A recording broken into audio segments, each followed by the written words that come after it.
I'll call to order the Economic and Community Development Committee this morning. First order of business, potential sheets at 140 and Sullivan Road. Mr. Depo. Thank you, and good morning, everyone. So, as you pointed out, Sheets is proposing to develop on 3 county properties located at Route 140 and Sullivan Road. When you take these properties today, their current water envelope is 310.68 gallons per day. We don't have actual numbers for the Sheets as it is proposed, so we haven't been given a actual square footage of the development.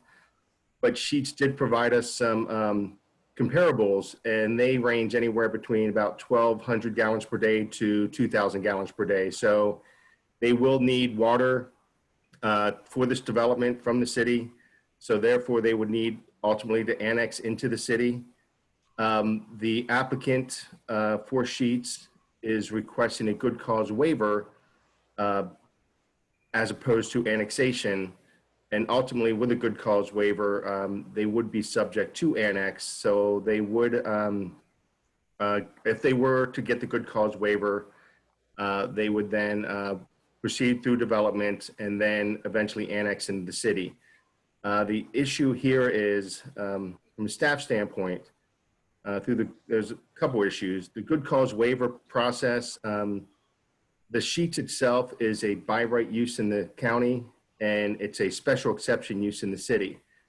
Through the good cause waiver process, it would remove the city from any involvement in the development. So we would not have any review of the development itself. It would develop under county regulations.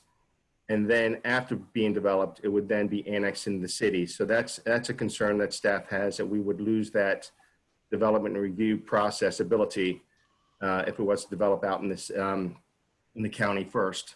The other concern is just the good cause waiver process itself. As you're aware, the policy allows good cause waivers for developments that do not meet the annexation standards by the state.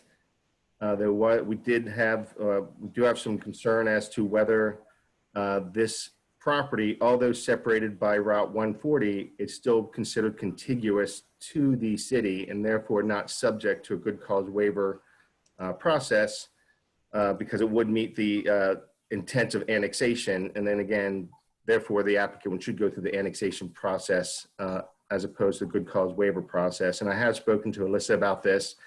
It's not clear in the state code.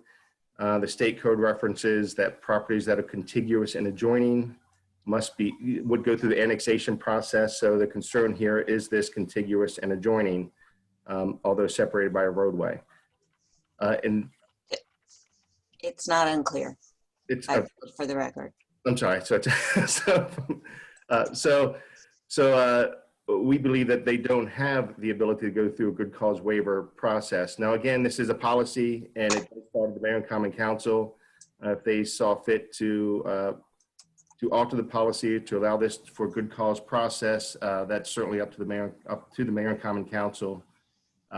But so what we are recommending as staff, that they would go through simply the annexation process, come into the city, and to develop out the convenience store as a special exception application to be reviewed and approved by the Board of Zoning Appeals, followed by a site plan reviewed and approved by the Planning Commission. And that completes my report. Mr. Chairman? Mr. Pecoraro.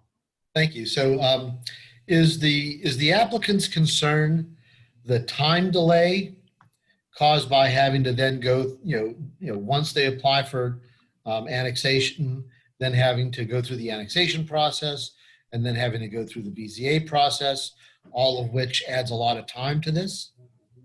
I'm sure that time is an issue, but also you have the uncertainty of a special exception. Obviously, if you go through a special exception process, it is not a absolute. So I'm sure there's concern by the applicant on that standpoint. But again, I've had brief discussions with the applicant about that. And so I don't want to speak for them, obviously, but that's generally my understanding. So my understanding was that when property, and I see Ms. Levin wants to speak, but my next question is, my understanding is that when properties are being developed adjacent to the city like this, that we do have some role in reviewing development that takes place. Isn't that the case? The application would be sent to the city, and we could certainly provide comments, but this county is not subject to our review comments. If we wanted regulations on specific signage or architecture, they are not held to our standards. And it would be a by right development, so I would think they're limited themselves, as we would be, with a by right development, as providing or requiring additional regulations with their review and approval. Isn't there some process by which we can say these are conditions that we have, and share them with the applicant and get them to agree to them, at the outset of all this, and kind of front load that? I don't know what how we could legally do that, or what we have in place that we could require a county property to do anything. I think that would be something at the time of annexation we can certainly talk about, but I'm not aware that we would have that ability, and maybe Alyssa can clarify or provide some comment on that as well. Right. Well, this is my questions. I'll let Ms. Levan respond. Sorry. Let's go ahead. So they could contractually agree with you to give you the control that you would have if they were in the city, and certainly an annexation agreement could accomplish that. And the annexation process wouldn't hold them up because they would agree to give us the review control in the annexation agreement and execute an irrevocable consent annexation, an agreement not to vote against an annexation. And then if the annexation for any reason didn't go through, they will already have gotten the benefit of the bargain by getting their water, and we will already have gotten our development control. And then if in my opinion, this annexation can go forward. But if there were somebody withstanding to object to it other than the applicant, and that person did object to it and was successful, then there's sort of no harm to that process.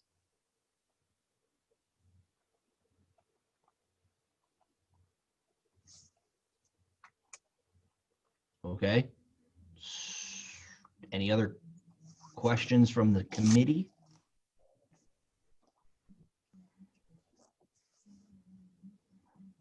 Well, my thought on this, Mr. Chairman, would be that, I understand, that it is there are fewer hoops to jump through by proceeding in the county and then annexing in, which, perhaps saves time and money for the developer and all that. If the end result is the same, that we get the property in the city and we derive the tax benefit from it, that we get control, to the extent that we want it, over any development issues, that might arise through some kind of an agreement, then I don't personally have a problem with sequencing it, in the way that the developer wants to. But that's I don't know. Ms. Levan can advise on whether how much flexibility we have there. But to me, it seems like my mindset right now is during the current economic times, when people are trying to do projects in the city with everything else that can't happen, that are the way we lean ought to be to try and help make things happen rather than to slow things down. So to me, if we could be flexible and find ways to help people, that makes sense to me right now. Mr. Mayor, you got anything to say?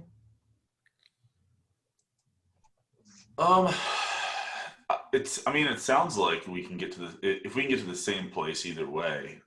It doesn't. I don't have a strong opinion. If we can get there the same, I guess I just want to make sure that we have the control that's necessary. Knowing where it's going, my main concern is always traffic. When I look at businesses like this that have gone in the past, and the one thing that has has come back to get us is usually traffic related issues. So looking at this, I want to make sure that that's the kind of thing that we have a say in. That's really it. I think it sounds like applicant wants to be in the city, so giving them the water, knowing that they're coming in, we have to be particular with water these days, just because we don't have much.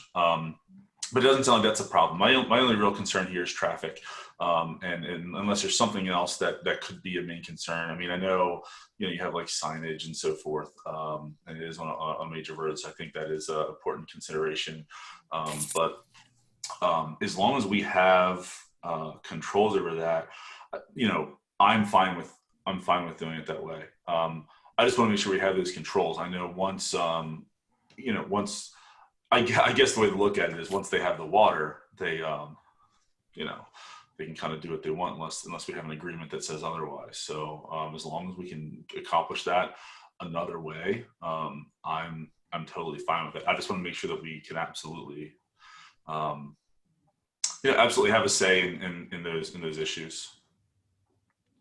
Yeah, no, I kind of agree with that as well. So I guess that's up to Ms. Levin and drafting whatever language that she has to draft that gives us the control that we want, as if it were being done how Mr. Depo is suggesting. And then the water, I think that's going to have to be another discussion, as my understanding is that water would need to be moved around in our allocation. Is that correct, Mr. Depo? Maybe not. As you recall, with the Okay. we just went back and found extra water through the multifamily unit development, and the mayor and common council approved 1,545 gallons was allocated to annexations. Okay. So we have that, and then with the 310 they already have as their envelope, we should be fine. But ultimately, if we had to, we would have water in January 1st of 2021 for additional water for commercial uses. So I think we're fine on water. Okay. Well, if there's no Mr. Pecoraro, anything else, or can we move on? Or? Sure. I mean, obviously, the committee doesn't make decisions like this. I'm just offering my opinion, to give the staff some guidance. So. Well, if Alyssa says it's all good and legal and we end up in the same place as we would, I would say that explore that. So that being said, we will move on to the next agenda item, which, let me look at it. Sorry. Right. Event Center, Sears Building at Town Mall of Westminster. Mr. Depo. So we do have a potential tenant is evaluating the former Sears space at the Town Mall for a performing arts venue for various performances, plays, concerts, other events. In addition to the event space, that could be, they would look at leasing that space as well to associations, organizations, so on and so forth, for open space or seating for meetings, events. They're looking at a 2,000 seat venue, potentially 1,000 cars per event. Events would typically be evenings and weekends, and events, they're looking at 250 to 280 days out of the year that events would be occurring. So I just wanted to get in front of this and just make you aware of it. Obviously, this could be additional water needed. Certainly the mall has water available. However, if they move all that water over to the event space, it then could cause issues for any other space in the mall in the future to develop out. So we may look at providing water specifically for this use. I mean, again, like I said, I just want to bring it to your attention. It's a rather significant type of development. It is allowed use in the mall, so they could come through the process and gain approval. But ultimately, water we will look at, and again, traffic and other elements too, and more. So this is more of an update and just to make you aware of what's happening. Yeah, I would say that just make sure the mall owners, they are very well aware that the water and the limitations that that could cause on their property. Just be very, what I've found in the 3.5 years I've been here is getting out in front of the water situation is the best course of action, is making it very clear over and over and over again. They tend to forget sometimes. Yeah. Yeah, I would prefer to shift water from the mall to this space, and that's in the future. If somebody had to move into a space and need water, we would give it versus giving water now out of the distribution, because we want other development to occur in the city as well. So yes, I just wanted to bring that to your attention. And I also sent several other updates on development that's happening in the city, just to make you aware of where we are with those developments and how they're moving forward. Can we walk through some of those just real quickly, Mr. Chairman? Yeah, that'd be good. Sure. Do you want to do that? So why don't we do that under other business then? Sure. Would that be okay? All right. So anybody have any, committee have any thoughts on the mall? Or I do. Mr. Depo, just because the length of time you've been here, and I won't bore everyone with this. We can talk another time about the history of the mall and the owner's intentions in the future and everything. But I'll fill you in. I had a meeting with the owners a couple of years ago, and I don't think much has changed in terms of their long-term plans. But as long as they know, and when I say the owners, not like the mall, not the management of the mall, but the owners themselves, let's make them like painfully aware of what this could mean in the future, because I think they do have some pretty big long-term plans there. And I just want to make sure that they, like, without a doubt, know what this could mean in the future. And I don't know how much water is being moved from the rest of the mall to Sears. I don't know all the details of that, what percentage of the overall water, but I do know they want to do things like expand the movie theater. They want to remodel the food court, and really put some money into the back half of that mall, and then eventually reconstruct the front half.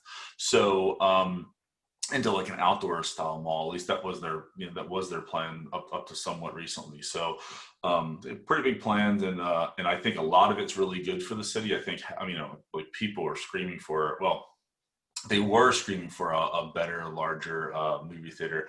I'm not so sure how movie theaters are doing right now. I assume not amazing, but I just want to. I'll fill you in on some of the more details of the history at some point, and I just want to make sure they really know, like, what this could mean, because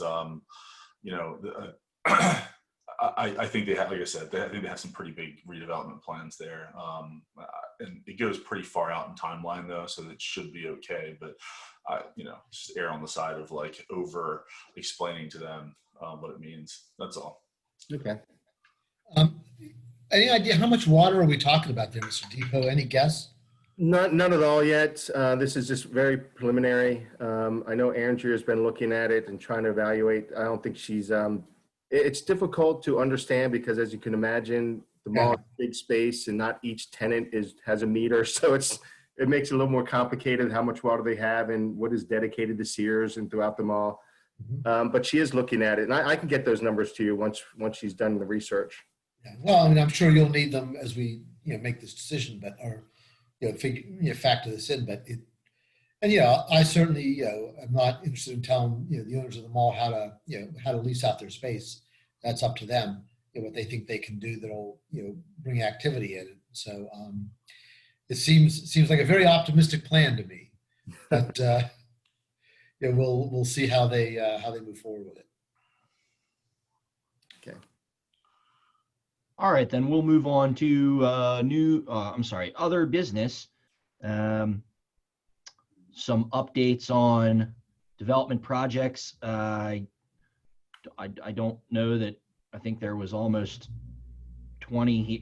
16 here. I don't know. We need to go through all of them for the sake of time, unless the committee requests that. Was there anything specific the committee wanted to discuss?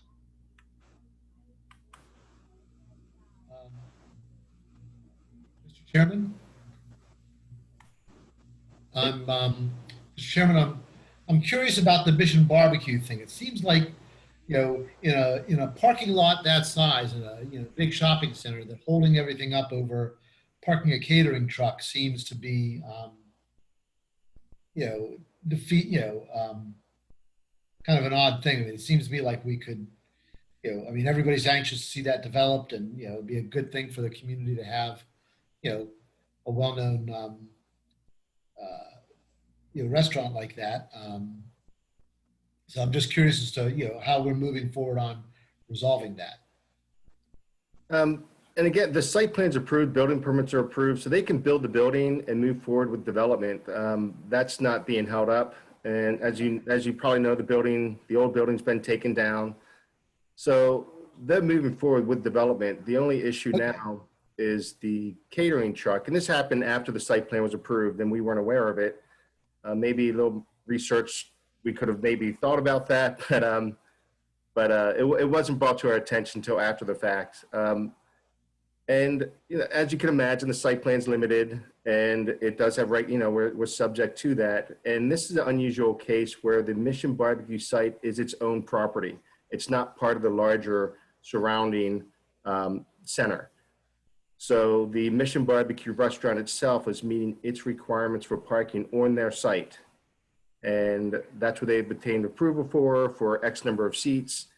So, and with that limitation, and with the ordinance, we did work with them and we did provide some solutions. I mean, that's what we attempt to do.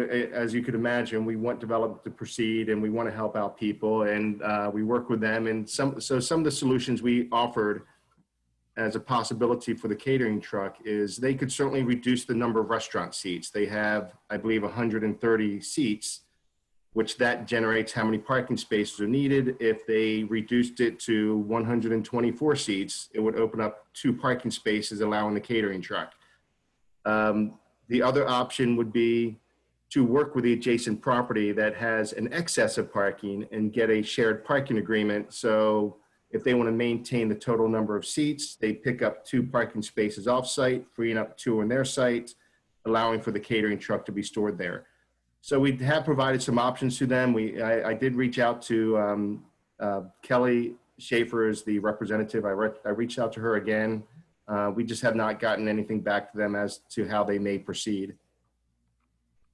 But we'll work with them throughout to get the truck there. It's just meeting the requirements of the ordinance is what we're trying to attempt to do, and maintain that conformance with the ordinance. So they can go. I was under the mistaken impression that development was being held up over this. So I'm glad to hear that. No, not at all. Yeah, we've approved the site plan. Mylars are signed. Building permits are approved. So they're moving forward with development. It's just really how do we get the truck legally by the zoning ordinance on this site.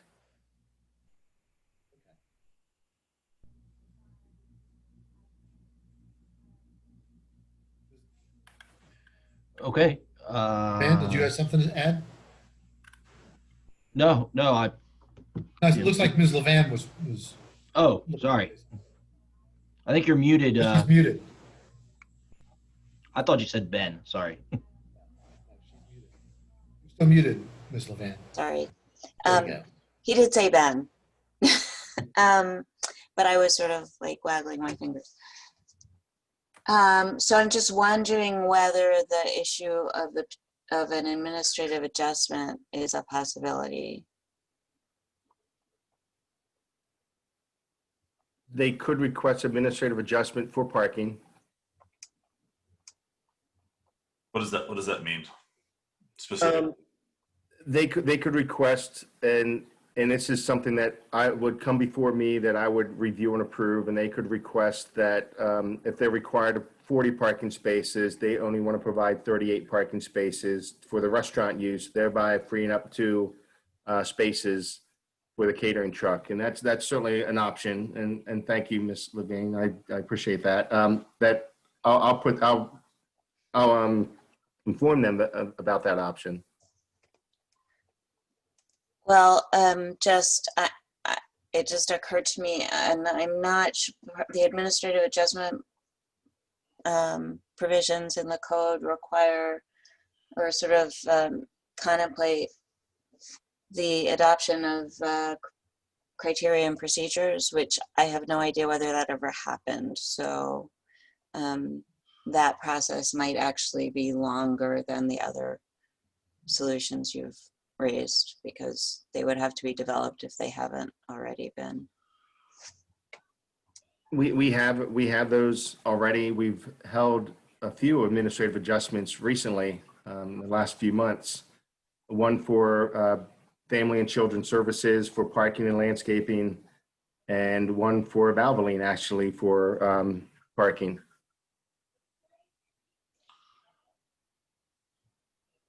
Okay. Well, sounds like you've got some options. That's great. Sure.